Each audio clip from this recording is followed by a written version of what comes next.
Bom dia. Uma alegria estar juntos e reencontrá-los nesta manhã de domingo.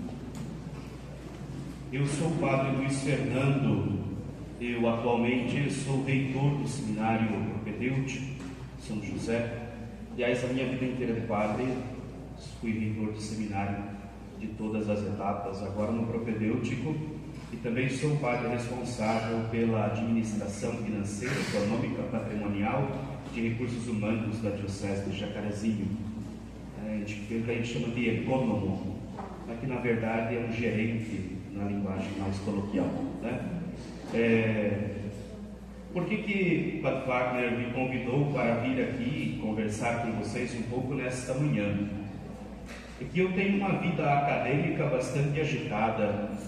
Há muito tempo eu dou aula e venho me especializando em determinados temas, e em 2011 eu quis fazer um curso de mestrado sobre bioética, e aí então preparei o meu pequeno projeto para mestrado, tentando defender a dignidade do embrião in vitro. Aí quando cheguei na universidade, o meu professor me disse: olha, o seu projeto é muito bom, mas a gente está com outra pegada aqui, e agora nós estamos querendo formar um grupo que estude planejamento familiar. E eu embarquei nisso. Então fiz o meu mestrado sobre o tema de planejamento familiar e escrevi a minha tesina, a minha dissertação sobre o planejamento familiar e a teologia, como que a Igreja Católica, dentro da sua doutrina moral e bioética, enxerga o planejamento familiar.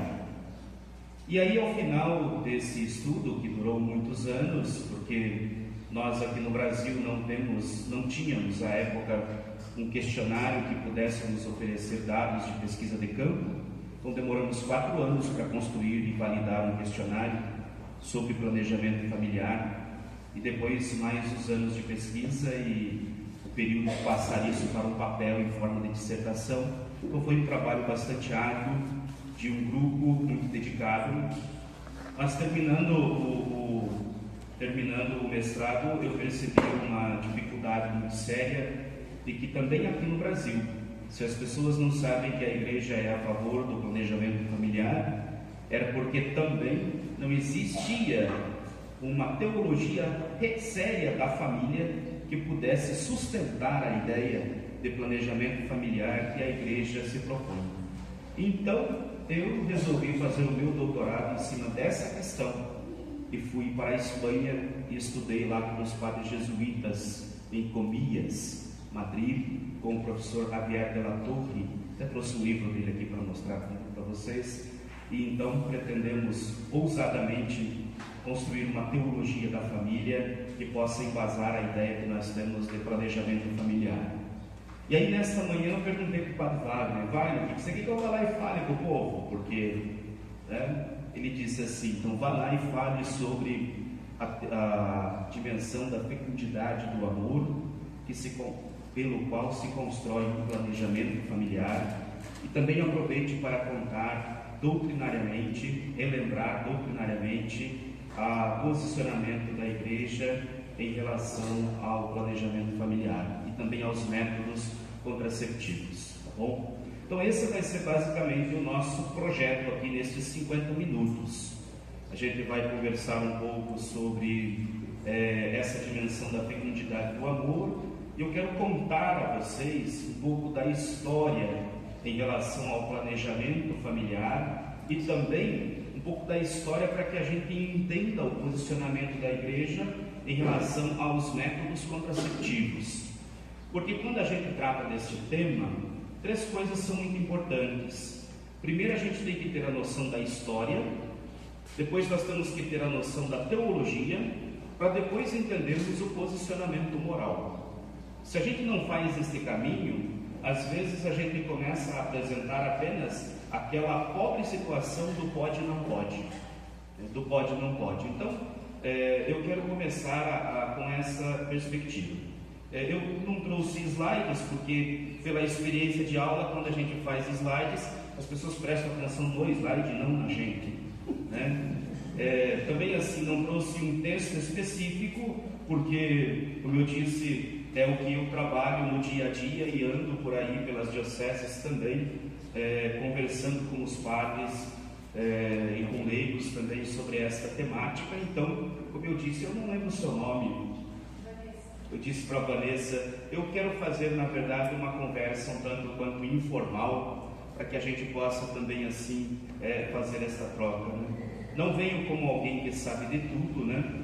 Mas, até onde eu sei, eu sou um dos poucos padres do mundo que estuda planejamento familiar, né? Planejamento familiar.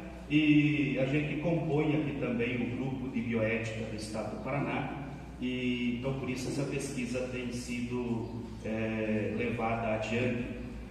Pessoal, quando eu falo algumas coisas, me perguntam, padre, você tem livro publicado? Eu tenho, sobre essas questões. Nós temos um livro sobre os 20 anos da Evangelho Vitae, que foi um congresso da CNBB. O livro chama-se Diálogo entre Teologia e Bioética, o Evangelho da Vida. São um pouco do grupo nosso lá. Eu tenho um artigo sobre a questão sanitária em relação à pessoa humana, tá? Depois eu também tenho alguns outros artigos publicados. Tem dois especificamente sobre o tema que nós vamos tratar aqui. Um que foi publicado em 2014 já, na revista REB. A ideia do artigo é por que a Igreja Católica se cala em relação a este tema. Então são várias provocações que a gente faz no artigo, não para os leigos, mas para a própria Igreja, entre seus bispos e os padres. E a conclusão é muito interessante, porque a Igreja, os padres não falam porque não sabem. Basta perguntar, por exemplo, para um padre sobre determinadas questões. O padre às vezes vai dar aquela conversa genérica, tentando responder muita coisa, mas que no final ele só escapou pela tangente, né? Porque o tema é difícil. Os temas de ética e de bioética, eles mudam constantemente, e a gente precisa estar sempre, né, sobretudo atualizado. E nesses tempos de Francisco, com o lance da misericórdia muito à frente, ao alcance das mãos, quando a gente vai tratar de uma questão assim. Depois eu publiquei, saiu agora, na verdade saiu no segundo semestre do ano passado, um artigo pela revista Este, aqui de Florianópolis, que é sobre o acolhimento do primeiro filho. O acolhimento, o processo de acolhimento do filho. E nesse trabalho, só para contar um pouco assim, eu tenho, em relação ao planejamento familiar, a Diocese de Jacarezinho mapeada por um questionário, é onde eu tenho trabalhado algumas coisas. E nós temos também o Estado do Paraná mapeado pelo nosso grupo de estudo sobre estes temas de planejamento familiar, temas de bioética. E a nossa próxima investida agora está sendo como que isso pode impactar a catequese, né, das nossas crianças. Enfim, então um pouquinho do que a gente faz. Se quiserem procurar esses artigos, né, digitem lá às vezes Luiz Fernando de Lima, sou eu, Luiz Cruzei, aparece lá no Santo Google algumas referências, né, a estes textos. São textos de revistas eclesiásticas, né, e também várias outras coisas que a gente está preparando aí para a publicação, né? Sobretudo um primeiro livro em relação à teologia da família que a gente propõe, que é uma teologia relacional. Bom, mas eu não vim falar disso aqui. Eu vim falar sobre as perspectivas estou segurando esse livro aqui. Esse é o livro que eu falei, que eu trouxe do meu professor da Espanha, professor Carriere, Contraceptivos e Ética, né?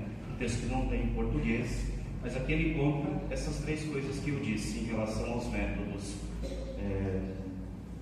a história, a teologia e depois a moral. E deste livro ele publicou um outro ano passado. Ele esteve aqui no Brasil, me deu até de presente um livro sobre o número 14 da Humanae Vitae, que é um documento que que fala sobre os métodos contraceptivos, é um livro desse tamanho, esse que cresceu, é desse tamanho agora sim, a versão mais atualizada, tá? Mas eu acho esse aqui melhor. Vamos lá então, vamos tentar entender um pouquinho sobre a história da igreja em relação ao matrimônio e como é que essa questão do planejamento familiar vai entrar dentro da doutrina católica. Então vejam bem, lá no início, quando eu digo lá no início, lá mesmo no primeiro século, a igreja, em relação aos matrimônios, ela aceita todas as formas, os jeitos das culturas celebrarem e vivenciarem o matrimônio. Mas a gente tem um fato que merece atenção. Quando o cristianismo, a mensagem de Jesus, sai da Palestina e ganha o Império Romano, essa mensagem de Jesus, ela se choca, ela é impactada pela cultura que se tem na época. E a cultura do Império Romano é uma cultura desregrada, é uma cultura onde não se tem muito limites. Então essa mensagem de Jesus do valor da pessoa é uma mensagem que vai se chocar diretamente com hábitos e costumes. Inclusive alguns estudiosos da história falam que uma das causas da queda do Império Romano é esse seu fato de ser desregrado, sobretudo em questões sexuais. Então o que acontece com o cristianismo no primeiro momento? O cristianismo ele se fecha um pouco para essa ideia do matrimônio e ele passa a dar um valor muito grande àquilo que se convencionou chamar de virgindade. Se a gente pega, por exemplo, os escritos dos primeiros padres da igreja, todos eles, sem exceção, falam sobre o valor da virgindade e nenhum deles, dos primeiros séculos, tem um texto sobre o valor do matrimônio. Então é claro que nesse tempo não se fala, nem se pensa sobre planejamento familiar. Depois nós vamos ter que esperar 4 séculos para que a gente tenha na igreja o primeiro livro sobre o valor do matrimônio, que foi escrito por Tertuliano, mas é um livro que ele é, vamos dizer assim, contaminado pela cultura também que Tertuliano vive. Então um homem muito rigorista, então ele coloca diversas situações ali em relação ao matrimônio, que hoje não servem para a nossa compreensão, mas é um marco interessante porque é o primeiro texto onde alguém se dedicou ao tema. Depois, logo na sequência, nós temos a figura emblemática e interessante ao mesmo tempo de Santo Agostinho. Santo Agostinho, dentre os vários textos que ele escreveu, ele escreve 2 textos sobre o matrimônio. Pelos anos 400 e pouquinho assim, Agostinho publica então 2 textos, um que nos interessa de forma particular, que é o bem do matrimônio, o bem dos cônjuges. Agostinho estabelece o sentido do matrimônio. E aí, nesse sentido do matrimônio, Agostinho coloca, o que seriam os 2 fins, as 2 razões pelas quais o matrimônio deve existir. Ele coloca, primeiramente, que é a procriação, que é a geração de filhos. Este é o bem primário. Para Agostinho, por exemplo, nós só nos casamos porque precisamos gerar filhos. Ele chega a escrever nesse texto que se houvesse um outro jeito de gerar filhos, esse outro jeito seria melhor do que até mesmo a relação sexual. Agostinho é um homem muito pessimista em relação ao ser humano, então não vê bondade, digamos assim, no ato conjugal, e isso vai acabar influenciando a teologia da igreja praticamente 10 séculos ou mais. Então é uma coisa muito arraigada na nossa cabeça, essa teologia agostiniana de que aquilo que é ligado à dimensão sexual é algo sujo e pecaminoso. Querem ver um exemplo disso? Não precisam me contar e nem olhem para o lado, mas a gente até hoje, quando vai confessar, em quase 100% das ocasiões, os primeiros pecados que contamos estão ligados ao cunho sexual. É uma influência muito grande dessa teologia. E o Agostinho colocava que o bem secundário, né, o fim secundário, era o bem, né, o bem daquele que está do meu lado.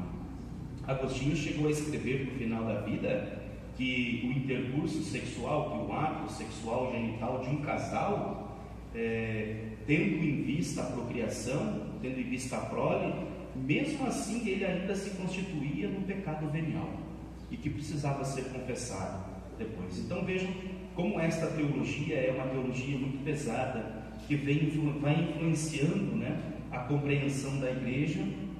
O matrimônio, por conta disso, é o último dos 7 sacramentos que entra no grupo dos 7. Ele é o último, ele é o sacramento caçula de todos os outros, justamente por conta disso. Santo Tomás, quando escreve a Suma Teológica, na segunda parte, Tomás faz uma pergunta muito séria. Todo sacramento tem que oferecer uma graça. E qual é a graça que o matrimônio oferece? Qual é a graça que o matrimônio oferece? Que graça de estado o matrimônio pode oferecer?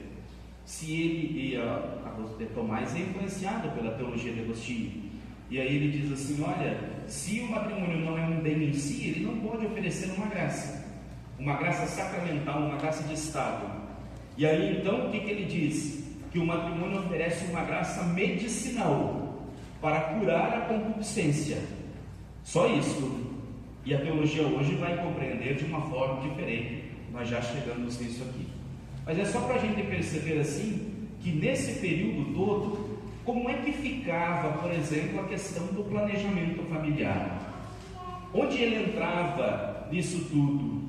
Vejam, você só pode ter relações a partir do momento que você tem a finalidade da procriação. Então, onde fica o planejamento em tudo isso? O planejamento familiar, ele tem uma história que acompanha esta evolução e alguns dados que são interessantes. Na história, praticamente, a mulher é a responsável pela regulação da natalidade e dos nascimentos. Todas as culturas que a gente conhece, então este é um fardo que a mulher tem que carregar. E se vocês estão desde ontem aqui, não? Ouvindo sobre o método Billings, eu achei muito interessante a sua camiseta. Me deu até vontade de escrever alguma coisa sobre isso aqui. Um estilo de vida. Porque qual vai ser uma das grandes diferenças do método Billings? É que ele não passa a ser só uma responsabilidade da mulher, mas ele exige, né, uma contrapartida, um diálogo de todo do casal, dos dois. Mas na história, basicamente é a mulher a responsável pela regulação da natalidade. Como é que ela fazia? Como é que se fazia isso, né? A gente precisaria de uma manhã toda aqui só para falar dessa história, mas assim, se tomavam as chamadas garrafadas, eram chás que a mulher tomava, às vezes se utilizava de métodos como a ejaculação fora, coisas assim, né? Não muito científicas, mas que acabavam de alguma forma acontecendo, né? Acontecendo. E aí, nesse período todo, eu acho que tem um dado que vale a pena da gente comentar, é que contemporâneo ali a Santo Agostinho, a esses santos padres assim, existia um santo que é muito pouco conhecido na nossa teologia, porque ele não influenciou a nossa teologia do Ocidente, ele influenciou mais a teologia do Oriente, que é São João Crisóstomo. Esses dias eu falei numa aula que se a gente tivesse seguido João Crisóstomo e Dom Agostinho, a nossa cabeça seria muito diferente do Ocidente. Agostinho tem o seu valor, teólogos que estudam Agostinho, como o Papa Bento, um agostiniano hoje assim, né, cheio, mas João Crisóstomo, ele, no século IV, é a primeira menção que a gente tem na igreja sobre a possibilidade do planejamento dos filhos. Ele é o primeiro autor cristão que coloca essa possibilidade e esta necessidade de que se deve planejar a família. É curioso uma frase que a gente conhece, muita gente pensa que é do Papa João Paulo II, né? A família como uma igreja doméstica, que na verdade ela é de São João Crisóstomo.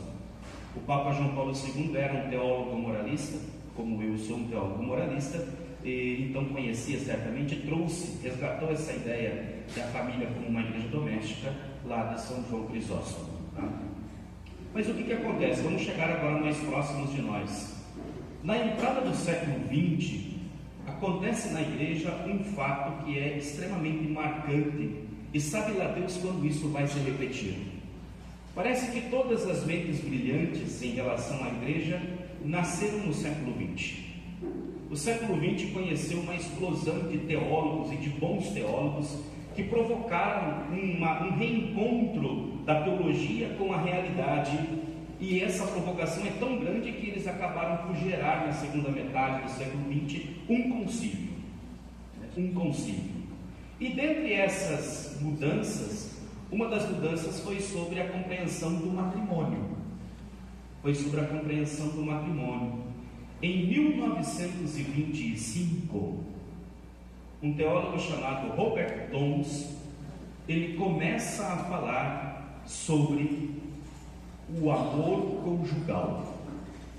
O que ele começou a falar? Ele começou a escrever de que a união entre um homem e uma mulher precisa ter como base o amor conjugal. Se não tem um amor conjugal, esta relação e qualquer coisa que envolve a relação, ela é fadada ao fracasso. Esse é o pensamento de Robert Dons. Só para a gente ter um parâmetro, no século XIX, o pensamento de muita gente na igreja era assim: um casamento que se dá por amor é um casamento que não tem futuro. Era assim o pensamento. O amor não era um dado essencial. Dons começa a falar disso em 1925. Seguindo ele, vem um outro teólogo chamado von Hildebrand, que começa a questionar esse negócio de que o fim primário do matrimônio é a procriação. E aí o que acontece? Quem é o Papa deste período? O Papa deste período é Pio XI. E Pio XI, em 1930 ou 33, 1930, se não me falha a memória, ele escreve uma encíclica sobre o matrimônio chamada de Casti Connubii. E o que o Pio XI escreveu no número 33? Isso eu tenho certeza. Está lá no número 33. Ele fala que o amor entre um homem e uma mulher é um amor nobre. Ele tem uma nobreza diferente dos outros. Aí vem, por conta, vejam como que isso impacta. Até a gente passa 10 séculos, 19 séculos, 15 séculos aprendendo que a dimensão sexual da vida é um peso e uma sujeira, e de repente um Papa escreve que aquilo que se relaciona ao amor é algo nobre. A gente não consegue medir hoje o impacto de uma informação como esta na vida da igreja daqueles anos. Lembramos que contextos de guerra, e aí vem então, na sequência do Pio XI, o Papa é Pio XII. O Papa Pio XII foi talvez no século XX o Papa mais preocupado com as questões científicas na igreja. E ele começou a se perguntar sobre isto, e no dia 29 de outubro de 1951, para quem fala de planejamento familiar, esta é a data mais importante. 29 de outubro de 1951, o Papa Pio XII fez um discurso para as parteiras na Itália, e nesse discurso ele inicia o que hoje nós conhecemos como planejamento familiar dentro da doutrina católica. É a primeira vez que um Papa oficialmente admite a possibilidade de um casal poder planejar a sua família. Isso é interessante. É claro que já nesse discurso do Pio XII já se tem uma ressalva sobre o modo como se deve planejar a família. E por que isso? O que está paralelo a isso? Por que do nada o Papa vai falar sobre isso? Porque no século XVIII surgiu um pastor chamado Robert Malthus, Robert Thomas Malthus. Malthus era um cara muito inteligente e antenado, mas ele fez uma projeção. Eu não sei dizer a vocês qual é a aritmética e qual é a geométrica, mas se tem algum professor de matemática sabe bem, mas é assim. O Robert Malthus, ele viu assim: a população no mundo está crescendo assim, nessa escala: 2, 4, 8, 16, 32, 64. Segundo ele, essa era a forma com que a humanidade estava crescendo. E a produção de alimento não acompanhava essa escala. A produção de alimentos era 1, 2, 3, 4, 5, 6. E qual é a conclusão terrível que o Robert Malthus chega? É que vai encontrar-se um dia em que vai ter mais gente do que alimentos. Então as pessoas vão começar a morrer de fome. Então, no âmbito civil, essa projeção de Robert Malthus é que vai gerar nos governantes a preocupação por aquilo que eles chamam de regulação da natalidade. Tá? Então, no âmbito civil se tem essa preocupação, e no campo da igreja, no campo da teologia, aí então, em 1951, o Papa vai fazer uma diferenciação que é importante, eu acho que para quem está fazendo um curso como esse de vocês. Planejamento de família é uma coisa e regulação da natalidade é outra coisa. Quando a gente tem na cabeça a ideia de que é preciso regular os nascimentos, aqui não importa que método eu uso, de que mecanismos eu disponho para poder regular a natalidade. Agora, quando eu falo em planejamento familiar, aqui entram inúmeras outras questões que envolvem a nossa vida e envolvem as nossas decisões, como por exemplo, falar do método Billings em regulação de natalidade, ele pode ser só um caminho. Aqui, quando se fala de planejamento familiar, talvez ele seja o caminho. Então tem uma diferença muito grande que a igreja sempre teve cuidado, a teologia sempre teve cuidado com essas duas realidades.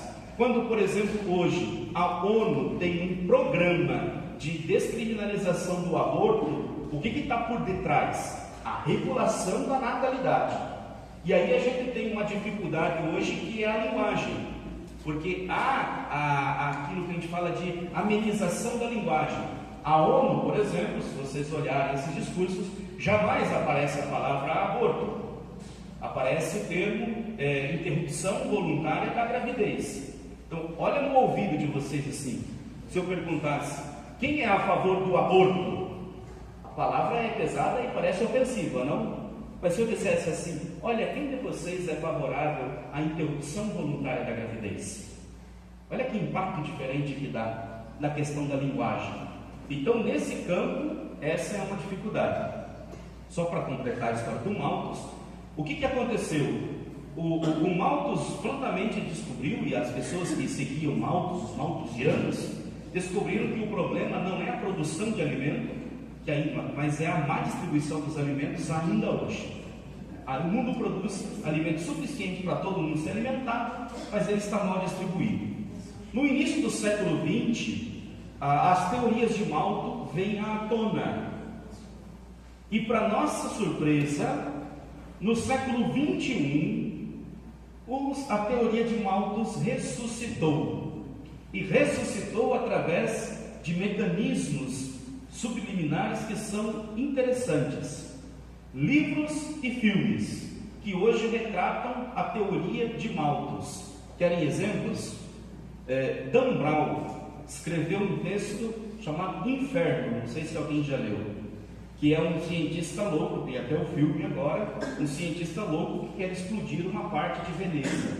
Mas o que esse cientista louco ele apregoa? De que de tempos em tempos a humanidade precisa ser diminuída para que o equilíbrio possa acontecer. Veja, um filme. Outro filme que é neomathusianista é o filme Noé. Esse último filme, Noé. Quem é o ser humano nesse filme? O ser humano é uma espécie de câncer que precisa ser erradicado. Tá? Então, de tempos em tempos também Deus provoca uma grande tragédia como o dilúvio, para poder equilibrar a humanidade. E um filme que muita gente assistiu, né? E não se deu conta que é neomalthusiano, é o último filme dos Vingadores, Guerra Infinita. Tem lá o vilão que é o Thanos. E o que o Thanos quer fazer reunindo as joias do infinito? Eu sou fã desse pessoal, né? Sem detalhes, assim, né? Na manopla dele, quando ele consegue, né? As joias, ele vai dar um estalo. Mas ao longo do filme, o que ele vai argumentando? Ao longo do filme, o Thanos vai argumentando que o que ele quer fazer é um gesto de misericórdia com as pessoas, porque o mundo não suporta todo mundo, então precisa diminuir a metade para que o mundo entre num equilíbrio. Então, são ideias assim subliminares dessas coisas que vêm entrando e vão impactando, digamos assim, vão impactando a vida do cotidiano, né, das pessoas, tá bom?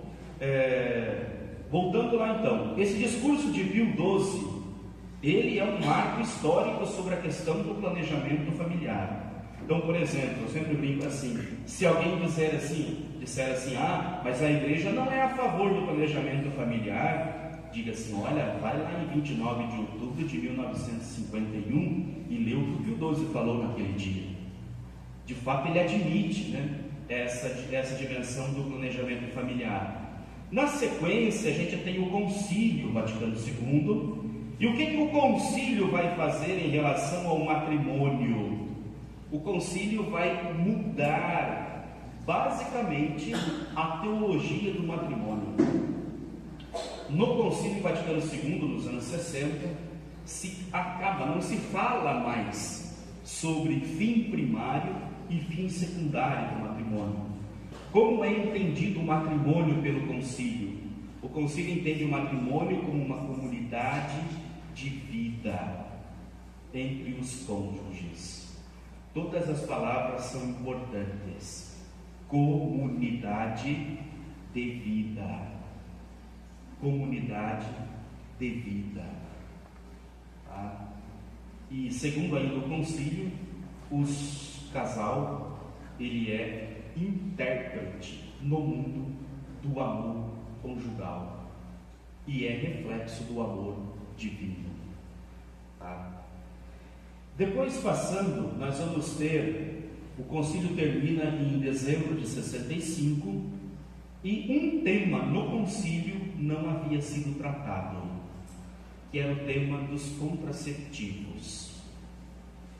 Por que esse tema não foi tratado, se ele era o tema da vez naquela ocasião?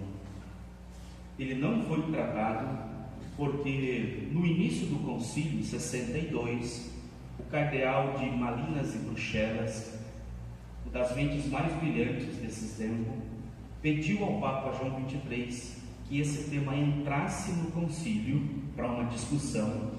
Sabendo o que estava acontecendo, lembremos que a época da pílula é a época da revolução sexual, então isso está pulando assim, e o cardeal Suenes, ele vive aquela coisa assim, sabe quando a gente não devia fazer uma pergunta e faz, e de repente recebe uma missão?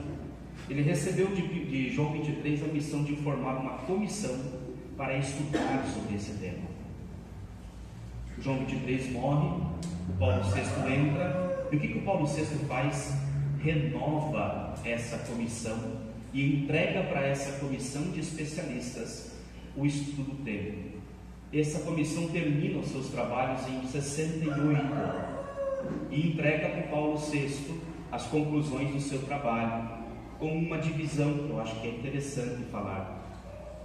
A comissão era de 14 teólogos e essa comissão não chegou a um consenso.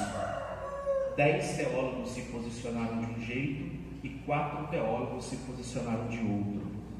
Os 10 teólogos chegaram à conclusão seguinte: o matrimônio precisa estar aberto à vida. O que isso implica na prática concreta da vida do casal?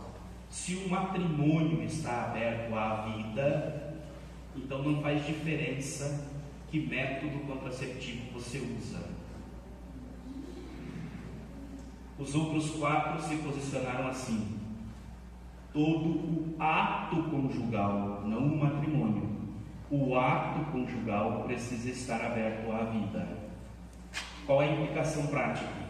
Se o ato conjugal tem que estar aberto à vida, então o método que você usa faz toda a diferença. Faz toda a diferença. E aí entregaram essas 2 conclusões para o Papa Paulo VI e disseram assim: olha, o Senhor escolhe uma e publique. Todo mundo naquela época esperava que o Papa publicasse essa conclusão, que era do cardeal Suenes, a primeira que eu lhes falei, onde o padre Hering, que é o maior pluralista de todos os tempos, estava também entre os 10. Mas, para surpresa de todo mundo, no dia 25 de julho de 1968, o Papa Paulo VI publica as conclusões dos 4 teólogos.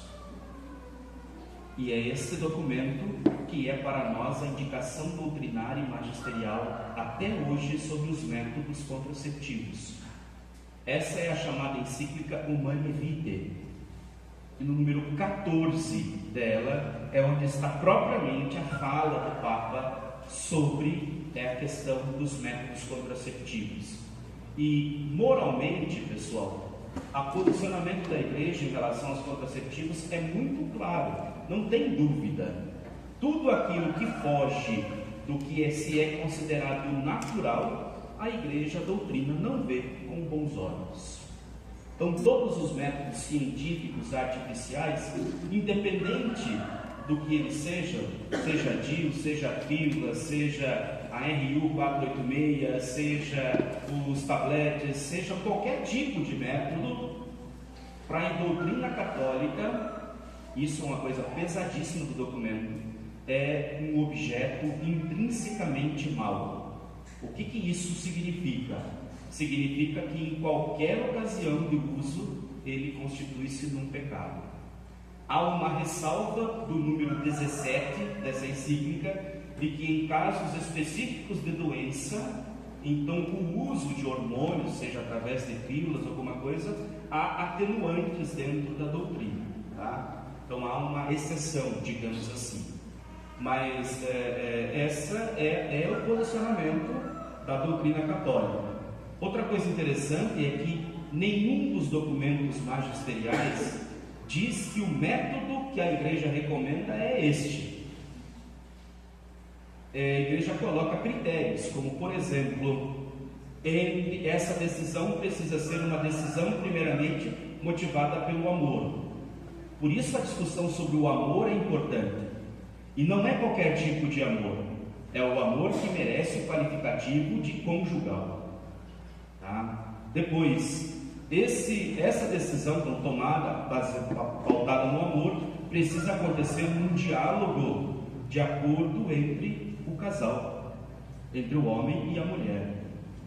Isso precisa fazer com que o casal esteja aberto à vida, sempre aberto à vida, não só no ato conjugal, mas em toda a sua vida matrimonial. Indicações doutrinárias, o que está mais próximo assim, que pode dar as mãos tranquilamente a essa doutrina e caminhar, é o método Billings. E aí interessante, eu volto a repetir a camisa, é um estilo de vida. Por quê? Porque não sei se alguém aqui já vive o método Billings, mas ele vai impactar o cotidiano da vida. Porque lembram, é uma decisão conjunta, é uma decisão que está pautada na realidade do amor. É uma decisão, não é uma decisão arbitrária, é uma decisão que tem lá atrás o entendimento que o amor precisa ser sempre fecundo. O amor precisa ser sempre fecundo. E nessa fecundidade, ela não é só a dimensão do número de filhos, mas ela é a capacidade que aquele casal tem de gerar e produzir vida por onde ele passa, né? Então, a doutrina que está no Humanae Vitae, que até hoje a doutrina oficial da Igreja, é esta, né? É esta. Esse texto foi muito criticado. Até hoje na história da Igreja não houve nenhum texto que foi tão criticado quanto este. Até hoje ela é conhecida como uma encíclica do não. Curiosamente, Paulo VI ficou mais 11 anos como Papa, mais 10 anos, 11 anos como Papa, e ele não publicou nenhuma encíclica mais. Foi a única vez que um Papa teve que vir a público para justificar a publicação de um texto. E ele o fez no dia 30 de julho do mesmo ano de 68. Foi a primeira vez e a única vez até agora na história da igreja que conferências episcopais inteiras se reuniram e disseram para os fiéis assim: olha, o texto está aqui, vocês sigam se a consciência mandar. Nós não mandamos, a consciência belga, né? Aqui no Brasil, o grande teólogo moralista dessa época dos anos 60 era o padre Benedito Beni dos Santos, Dom Beni. Alguém deve já ter visto lá na Canção Nova, né? Bispo de Lorena. Ele era o teólogo moralista do momento aqui no Brasil, e ele escreve um texto, eu fui pesquisar esse texto, onde ele desce o sarrafo no documento do Papa, dizendo que o Papa estava traindo, né, os ideais do concílio.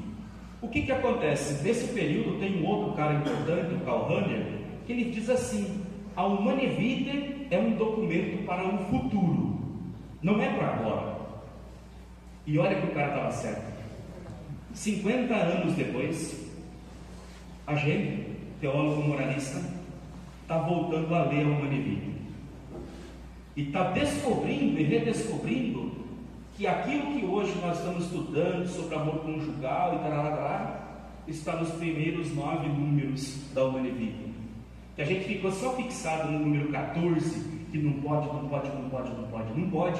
e se esqueceu de ver o resto, né? O resto e a beleza desse documento, tá? Então, sobre a doutrina em relação aos métodos contraceptivos, é essa. Em relação ao planejamento familiar, como eu falei, ele acompanha a doutrina católica desde Pio XII, desde 1951. Outra coisa interessante que às vezes a gente ouve, e eu acho que é interessante dizer também para vocês assim, uma pergunta que se tem, né? Quantos filhos a doutrina da igreja recomenda que um casal tenha? Em nenhum documento a igreja vai dizer assim: olha, é 1, é 2, é 5, é 10, né? Em nenhum texto aparece isso. O que acontece é assim: nos anos 60, o padre Hepp, que era o grande moralista desse período, ele fez uma pesquisa na Alemanha, ele era um alemão, e lá, somando, na verdade a média era 2,2, né, por casal, né? E assim, essa teologia de João Paulo II, que é interessante. Mas para o nosso caso aqui, em 1995, ele então publica a Evangelho Vitae, que é uma espécie de atualização de toda essa problemática, e na Evangelho Vitae tem alguma coisa que nos interessa. O reflexo desse amor, ele não pode ser de outro jeito. E aí, para a gente ir assim, um pouco mais além, padre, mas e aqueles casais que enfrentam a dificuldade de algum tipo de esterilidade? Hoje a teologia moral, ela consegue nos dizer que mesmo em situações dolorosas como esta, os casais podem produzir muita vida, ainda que não tenham filhos. Ainda que não tenham filhos. E para a igreja, o planejamento familiar não é só sentar lá antes e dizer assim: olha, vamos ter 1, vamos ter 2, vamos ter 5, vamos ter 10. Mas o planejamento familiar implica depois no cuidado, implica depois na possibilidade de oferecer vida, formação, acompanhar. Isso tudo é planejamento familiar, tá? Então a igreja tem essa noção, né, de que é uma coisa que acompanha para a vida toda. E aí eu concluo, né, dizendo assim a vocês: eu nas minhas pesquisas não me interesso muito em si em estudar os contraceptivos propriamente, porque, como eu disse, a doutrina é muito clara. Mas eu me proponho a estudar o antes da concepção. E o que é a tese que eu tenho defendido há quase 10 anos? É a seguinte: toda criança que vem ao mundo Toda criança que vem ao mundo tem o direito de ser amada antes mesmo de ser concebida. Por quê? Quando a criança é amada antes de ser concebida, nós vamos evitar muitos problemas éticos e morais que vêm depois. Como, por exemplo, se o meu filho é um anencéfalo, se eu devo abortar ou não. Lembra? Eu amei antes de conceber. Não importa se ele tem ou não tem cérebro. Eu amei antes de conceber, não importa se ele tem esta ou aquela síndrome. Eu amei antes de conceber, não importa se ele é azul, negro, pardo ou cor-de-rosa, não importa. Eu o amei antes de concebê-lo. Então, a minha missão como moralista, como teólogo moralista, é falar disto. Não estou sozinho, tem um teólogo mexicano, Eguren, que também defende esta situação. Nosso grupo de estudos, aqui na PUC, em Curitiba, também defende essa ideia de que a criança precisa ser amada antes mesmo de ser concebida, porque daí o caminho ele é aberto. Ele é aberto. E eu digo assim, aí não importa se o Estado vai descriminalizar o aborto. Se a gente amou antes, para nós esta é uma realidade que não vai passar pela cabeça. Tirar uma criança, assassinar uma criança, E aí eu concluo realmente dizendo assim, hoje aqui no nosso estado do Paraná, a gente tem basicamente 4 tipos de planejamento familiar. A gente tem o planejamento planejamento explícito, que é aquele que o casal senta e já na arquitetura da casa programa quantos filhos vai ter, por exemplo, que tipo de poupança vão fazer, é um planejamento explícito e muito raro. Muito raro. Depois é o planejamento implícito, que é o mais comum. O casal não faz toda essa problemática, não tem toda essa discussão, mas naturalmente pela união, pelo amor, quando se descobre que está grávida, o casal está grávida, então a criança é acolhida com amor, é acolhida com carinho, é o jeito que o pessoal mais hoje usa, assim, que a gente poderia chamar de um planejamento, Depois tem o planejamento, o terceiro tipo é o planejamento pós-factum, é aquele que a gente brinca assim, aquele que alguém da família não estava esperando, mas vai cuidar e criar essa criança com todo o amor possível. Então, pós-factum é porque ele só começa a ser pensado depois da gravidez. Então, a avó, normalmente, o vô lá faz um puxadinho na casa, cria um quartinho e ama. E tem a total, que é o quarto tipo, a total ausência de planejamento familiar. Então, como é que a gente vai entender notícias de mãe, de pai, que ganha a criança e amarra numa sacolinha e coloca dentro de uma lata de lixo? Como é que a gente entende isso? Somente dentro dessa total ausência de planejamento familiar, porque se tem o mínimo dele, isso não acontece na sequência.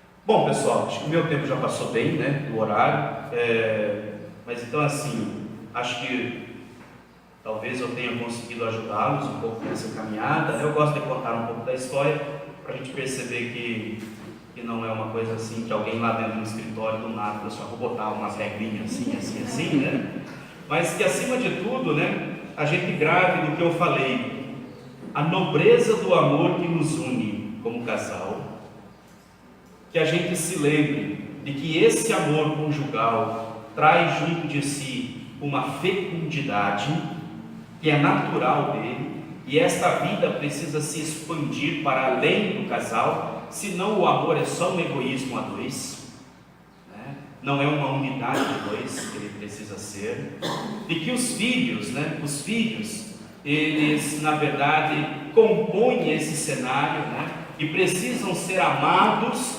antes até mesmo de serem concebidos. Isso vai fazer muita diferença, e de que o nosso planejamento ele exige um método, e que o método escolhido seja realmente aquele que mais se aproxima da fecundidade, do diálogo, da comunhão, do estilo de vida que a gente quer seguir, né, que a gente quer ter, e aí sem dúvida nenhuma nós vamos bater às portas do método Billings, né, em relação a isso. Isso é só para a gente ser um cristão assim perfeitinho, né? Não. Isso é porque a gente entende o valor da vida, entende a nobreza do amor conjugal e entende acima de tudo que essa fecundidade ela precisa, né, ser expansiva. E eu termino realmente agora com o pensamento de Saramago. Uma vez perguntaram para Saramago quem são os filhos. E Saramago respondeu assim: filhos são os empréstimos que Deus faz para nós durante a nossa vida, para que a gente possa aprender a amar mais, para que a gente possa aprender a se doar mais, para que a gente possa ser melhor. Mas aí chega um tempo em que eles vão embora. E aí o interlocutor perguntou: mas como assim vão embora? Saramago responde: lembram? Foi só um empréstimo de Deus, para que a gente se torne mais humano ainda, né? Mais humano ainda, tá? Então, pessoal, obrigado pela atenção e um bom curso, né, para todos.